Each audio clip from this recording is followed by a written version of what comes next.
Une cour de récréation comme les autres, avec ses disputes et ses petites bagarres qui cachent parfois des dangers plus sournois. Dans toutes les écoles de France, des élèves sont martyrisés tous les jours par leurs camarades. Ils sont victimes de harcèlement collectif.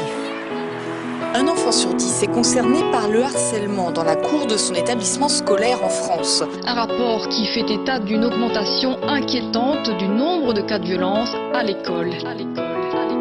Petite Émilie, 6 ans et demi, est l'unique fille d'une famille reconstruite. Une mère pour qui elle est toute sa vie, et un beau-père qui l'aime comme si elle était de lui. Si gentille, si belle, des yeux qu'on sorcelle. Pour ceux de sa mère, elle en était la prunelle. Elle ne pouvait pas vivre l'une sans elle. Leur relation était devenue plus que fusionnelle.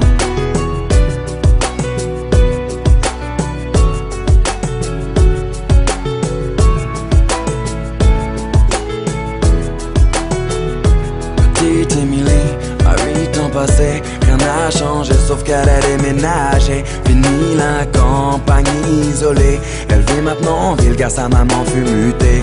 Une nouvelle école, de nouveaux amis, elle ne mit pas longtemps à s'adapter à cette vie. Du haut de ses 8 ans, on peut dire qu'elle est ravie, car tout va pour le mieux pour petite Émilie.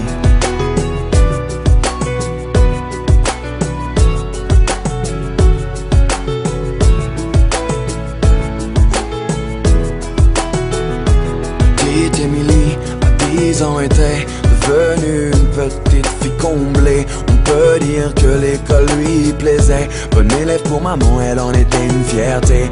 Un peu rondelette, de bonnes petites joues. Elle essuie les critiques de quelques jaloux. Devant les profs, ils l'appelaient Bouffe-tout. Mais ce ne sont que des enfants après tout. Depuis quelque temps, une nouvelle forme de violence se développe sur les réseaux sociaux. Elles prennent différentes formes, elles peuvent prendre la forme de châtiment corporel, mais elles peuvent aussi prendre une forme plus insidieuse, qui est tout ce qui est la violence plus psychologique. Petite Émilie, à 12 ans maintenant, adolescente enfermée aux grandes dames de maman. Fini le joli visage souriant, c'est une petite fille maussade qu'elle est devenue à présent. Faut dire qu'au collège, tout avait changé. Trop d'élèves ne faisaient que de se moquer. Partout elle se sentait rejetée, tantôt frappée, tantôt injuriée. Elle se demandait comment faire face. Elle était devenue le souffle-douleur de la classe. Sur les réseaux sociaux, ils l'appelaient la dégueulasse. Des photos d'elle tournées montrant son ventre qui dépasse. Ne sachant pas comment faire ni comment réagir à cet enfer. Par honte et ne voulant pas affoler sa mère, petite Émilie décida de se taire.